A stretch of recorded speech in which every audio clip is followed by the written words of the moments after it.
Welcome to the Watchman News and the Art of War 2nd edition. So today, I'm going to talk a little bit about one of two lessons that my grandpa had taught me when I was real little. I couldn't even tell you how young I was. I can tell you that my grandma and grandpa still lived in Collinsville at the time, which would have certainly put me at an extremely young age. And I can remember, I don't know if it was Thanksgiving or what it was, that a bunch of family was around. But I can remember there was even a picture taken, I guess, that day that I believe my mother has, where I can't remember who all, but some of the kids are on the steps of my grandma and grandpa's. I can remember, I believe my older brothers were climbing a tree in the front yard. My grandpa wanted to have a little bit of a discussion with me, and I can remember he taught me two things. The first thing he taught me is that one in the hand is worth two in the bush.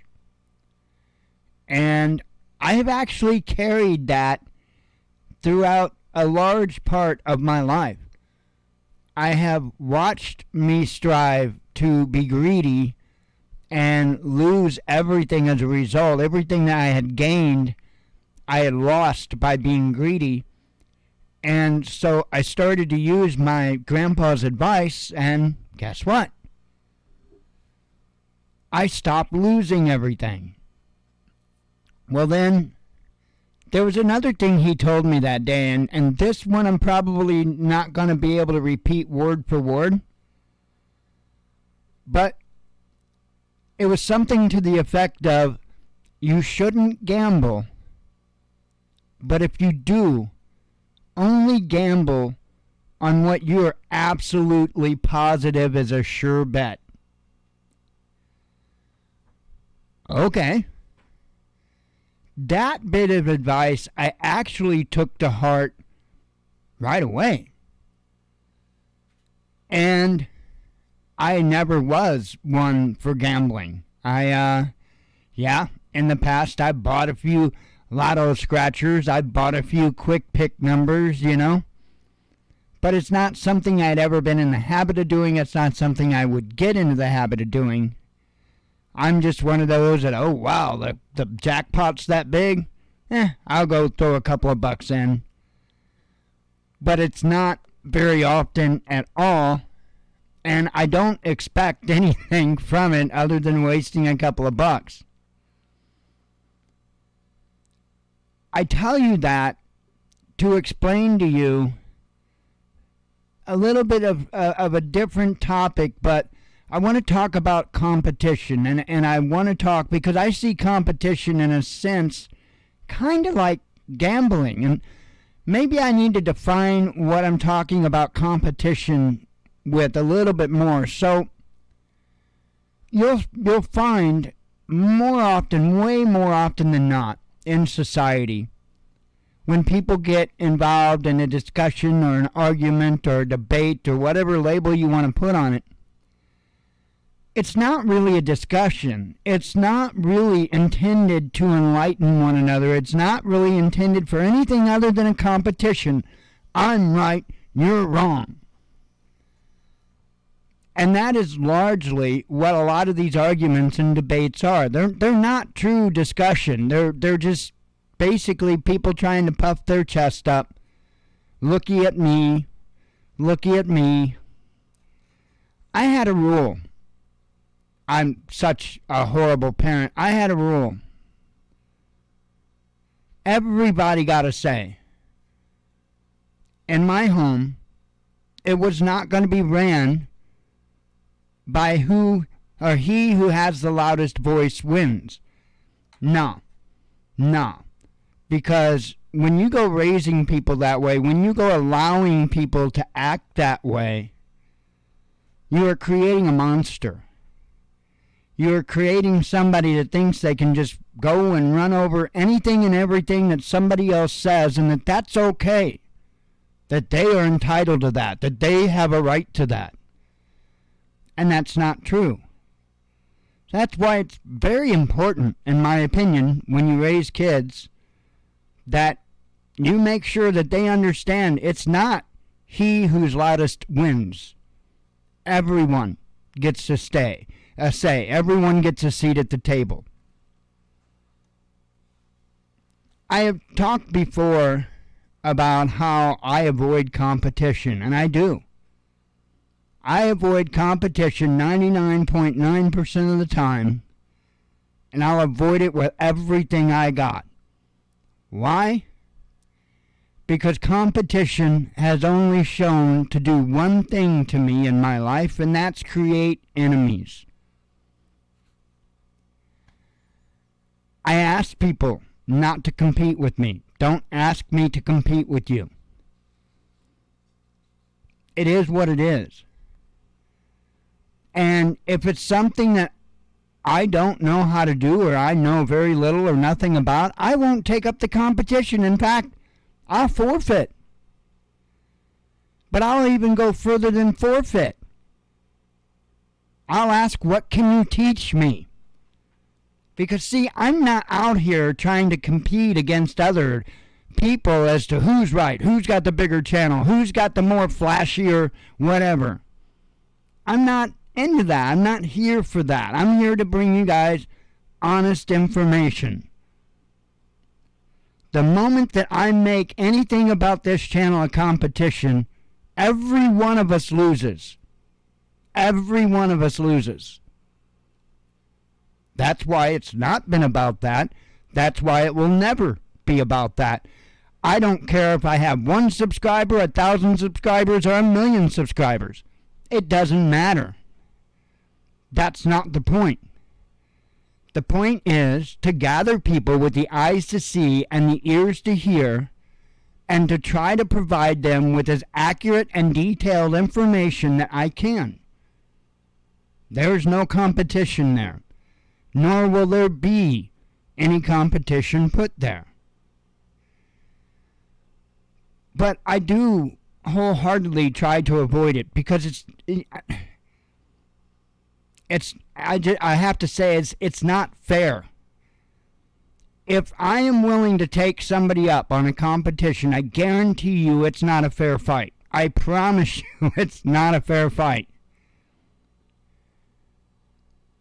That's why I don't do it. And if I do go after somebody, like, I'm sure you're all aware that I keep going after pinball. Why? Because that's a competition I'll accept. That's a competition I'll take. Absolutely, sir. Mr. KP, absolutely, I'll take you up on that competition. My intellect, your intellect, my knowledge and experience in prepping, your knowledge and experience in prepping. Absolutely. But you know what? I know it's a sure bet. I know it's a sure bet, or I wouldn't have done it.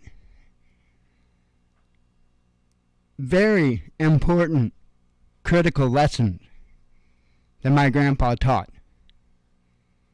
Don't make everything in life a competition. And if you insist on making everything in life a competition, well, then you better get used to losing. Because while you may win some, you're going to lose a whole lot. And I guarantee you, in the end, when you're tired, when you're worn out, you're going to be looking at many of those battles going, what in the hell was I thinking?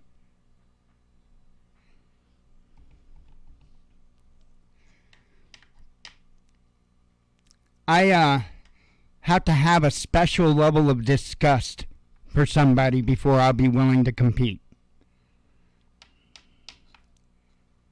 Avoid competition. Avoid allowing others to put you in a competitive mindset, and don't try to engage others in competition. That's just my advice. Competition is an evil thing, because there are people out there that are greedy. There are people out there that feel entitled. There are people out there that feel that they deserve to win without putting in any of the effort or any of the hard work. So people then decide that they're going to cheat. Here on Facebook, or not Facebook, YouTube, it's humorous. People think that he who has the larger amount of subscribers is the more intellectual. Seriously, that's how people think here on YouTube and anywhere on social media. It's not just YouTube, it's anywhere on social media. People have this, I don't know, this messed up thought in their heads that just because somebody is able to attract a bunch of people for one reason or another, that makes them king.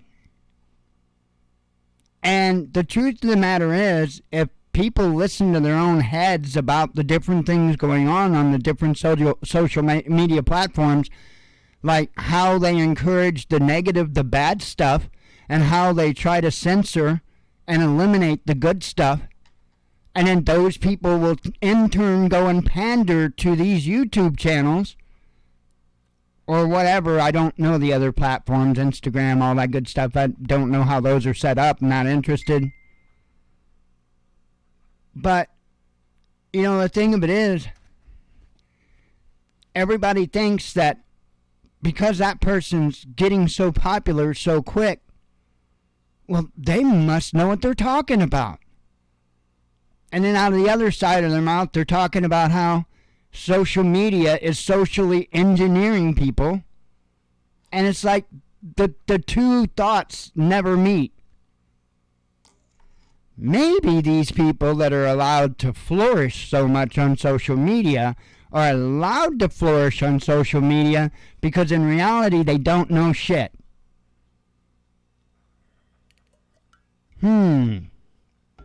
I wonder.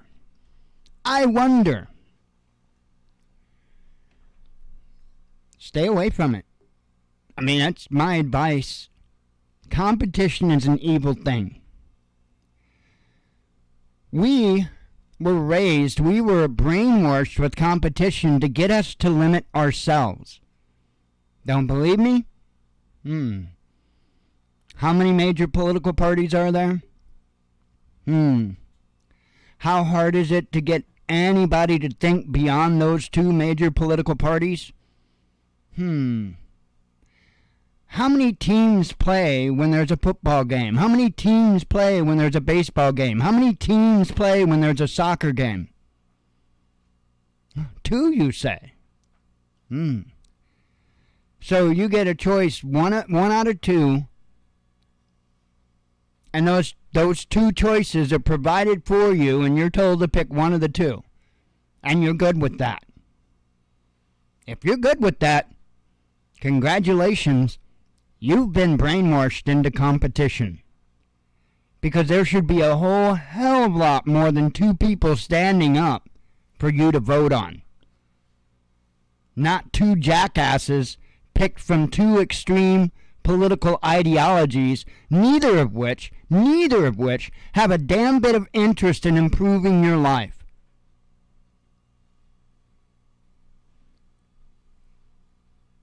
Competition is a bad thing, and the faster and the quicker you push it away and walk away from it and get as far away from it as you can, the more you will see the very things that I am speaking of, and you'll be sticking your head in your hands and going, what the hell are people thinking? Because when I look at the 2 political parties who are in direct competition with one another, all I see is 2 groups of people that are hell-bent on running this country into the ground as quickly and surely as possible. And I see that on the right and the left. I see no difference. In fact, I don't see much difference in how they intend to go about doing it. They just use different words. They can socially engineer you so much that you're so naive that you can't even identify that 2 different words mean the same damn thing and you're doing the exact same thing as the others. Holy cow. Watch competition. Because, man, they'll take somebody that has a relative amount of common sense and give them an IQ of 2, and all they have to do is stroke their pride and ego and get them to compete. Don't be dumb and naive. Shalom.